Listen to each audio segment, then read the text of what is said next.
Kakaoko sa od bežného kaká líči tým, že je prírodné, neprešlo alkalizáciou, ktorá výrazne ponižuje výživné látky a nutričné hodnoty v kakao. Som Martina Matejčková a žijem svoj sen o sociálnom podnikaní, ktoré pomáha ľuďom na Slovensku i v Južnej Amerike. Všetko sa to začalo už na strednej škole, kedy som si vyberala smer, ktorým pôjdem. Vybrala som si štúdium verejnej ekonomiky. Keďže v tých rokoch na Slovensku nebolo pre sociálne podnikanie nastavené vhodné prostredie ani legislatíva, rozhodla som sa pre prácu v korporátnom svete financií.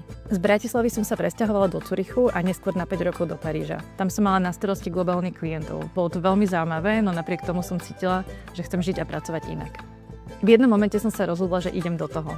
Mohla som ostať v zahraničí, no cítila som, že chcem sociálne podnikať doma, na Slovensku. Odišla som na pracovnú stáž do Mexika, do mesta San Cristóbal de las Casas, kde sa káva a kakao prepája s kultúrou Majov. Pracovala som pre sociálne podniky, ktoré sa venovali filtrácii kontaminovanej vody, ale vo voľnom čase som veľmi rada chodila do rôznych kaviarní a spoznávala ľudí z kávového sveta. Keďže v oblasti Chiapas sú kávové plantáže hneď vedľa tých kakaových, takto sa mi podarilo objaviť čarovný svet kaká. Jeho odrodovosť, pestrosť, históriu a úžasné účinky pre naše zdravie. Bol to pre mňa rozhodujúci zážitok, ktorý nasmeroval moju ďalšiu kariéru.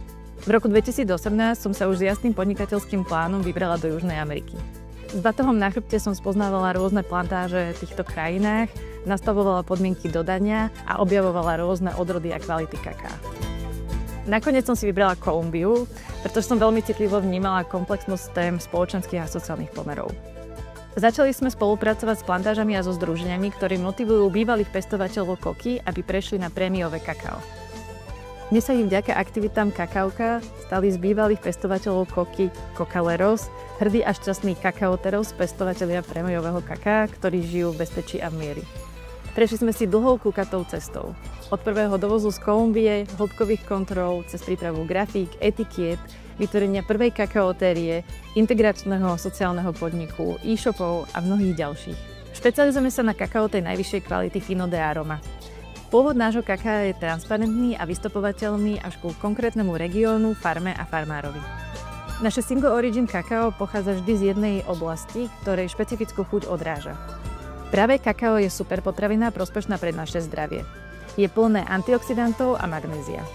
Keďže nie je otučnené, má vyšší obsah kakaového masla. Tomu dodáva výraznejšiu a jemnejšiu chuť a lepšie nutričné hodnoty. Na Slovensku i v krajinách pôvodu sú pre nás nesmierne dôležité sociálne dopady plynúce z našich aktivít. Do kakaového procesu sa nám už úspešne podarilo integrovať 43 ťažšie zamestnateľných osôb na Slovensku. Učia sa u nás pracovným návykom, zodpovednosti a sebadôvere.